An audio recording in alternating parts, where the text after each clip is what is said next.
stand there so that we can take a picture.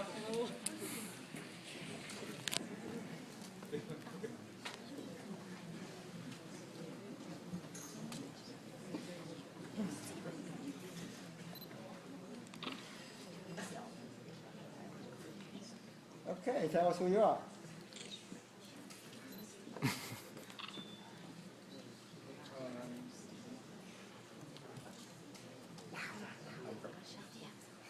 I'm Steven. I'm Franklin. I'm Devin. I'm Richard. I'm Bo. Okay. And we're going to present some math.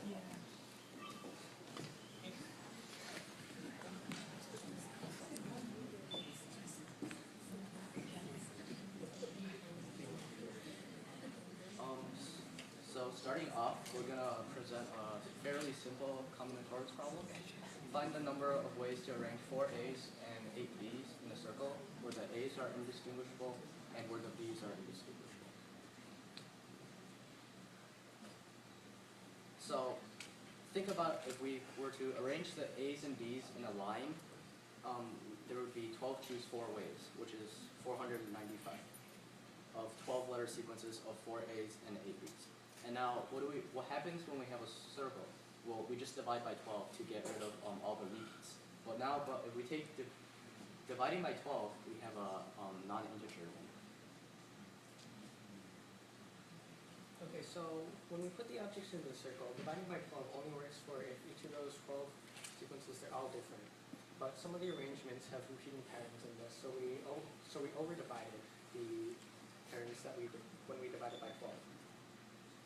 So we can sort the things by how rotation changes them, particularly the size of the orbit, or how many rotations there are of a particular sequence.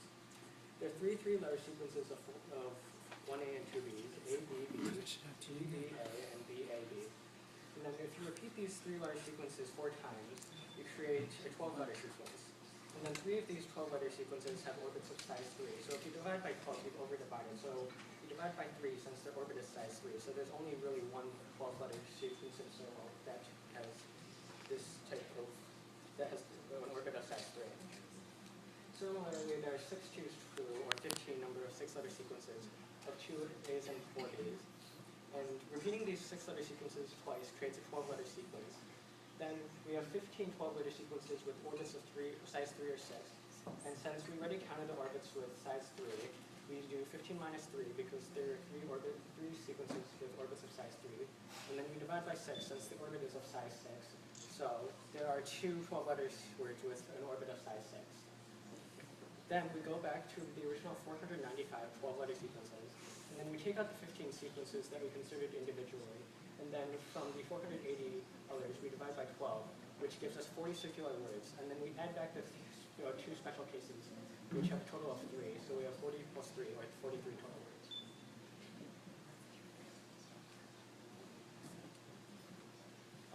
Next, we have an IMO shortlist problem. IMO shortlist is a list of IMO is International Math Olympiad, and the shortlist is a group of problems that are considered for the IMO each year. This one is from 2005. So let K be a fixed positive integer. So a company has a special method to sell sombreros. Each customer who buys a sombrero can sell to 2 other people sombreros. So that way you get a tree and each person can sell further sombreros. Each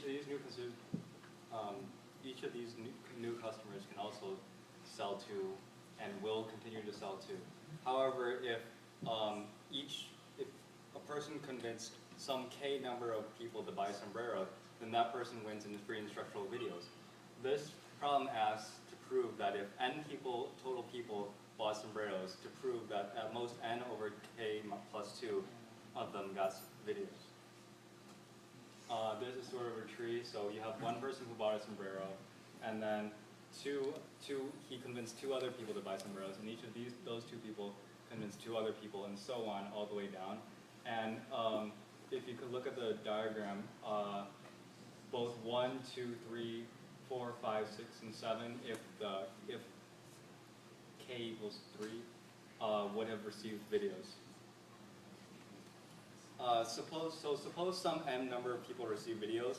We wish to prove that n is greater than m times k plus 2 because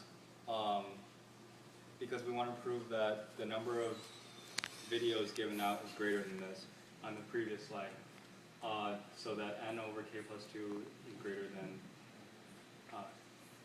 k. So in order to word this problem better, we say person A is a direct successor of B if B directly convinced A to buy a sombrero. We say A is an indirect successor of B if B caused A to buy a sombrero directly or indirectly. We will call a person who receives a video a flower, and a person who is a direct successor of flower, who is not a flower himself, a bud. So flowers are the people who receive videos, and so therefore, flowered from buds. For each base case, for the base case of our induction, we say that there is only one flower, and the flower must have at least 2 buds, because in the original, we said that each person who bought a sombrero convinced 2 other people. So for every person who received a video, there must be at least 2 people who did not receive videos because they did not convince further people. Hence, n is greater than or equal to 2k plus 3, since for that one case, for the first person to have be a flower, there must be at least 2k plus 3. We also changed the equation to m plus 1 times k plus 1 plus m, because in the previous we said that it is clear for m equals 0. So instead we just shift the entire bound, so that instead we assume that m equals 1, and we replaced m in the above equation with m plus 1, and such that it becomes m plus 1 times k plus 1 plus m. Now suppose there are m flowers. Since there are only finitely many flowers, there exists at least one flower in which has no flowers and indirect successors. We remove this flower, so we separate that segment out of the larger tree, and one of its buds and all its indirect success, one of its the people that they convinced, and all the direct successors of them must be buds. We then make the disconnected bud a direct successor of whatever person was a direct successor of the flower we removed, if there was such a person. Because we removed a bud and a flower, there's one bud left, which also has the k people, so we removed 2 plus k people from the equation. So we get n minus 2 plus k is greater than or equal to n prime, which is the number of people remaining, which is greater than or equal to m times k plus 1 plus m minus 1 after simplification. So n is greater than or equal to n prime plus k plus 2, which is greater than or equal to m plus 1 times k plus 1 plus m. So after simplifying that some more, n is greater than or equal to m plus 1 times k plus 1 plus m, so it's equal to m times k plus 2 plus k plus 1, which is greater than m times k plus 2. And so we show that n is greater than or equal to m times k plus 2, which is what we were trying to show. So we're done.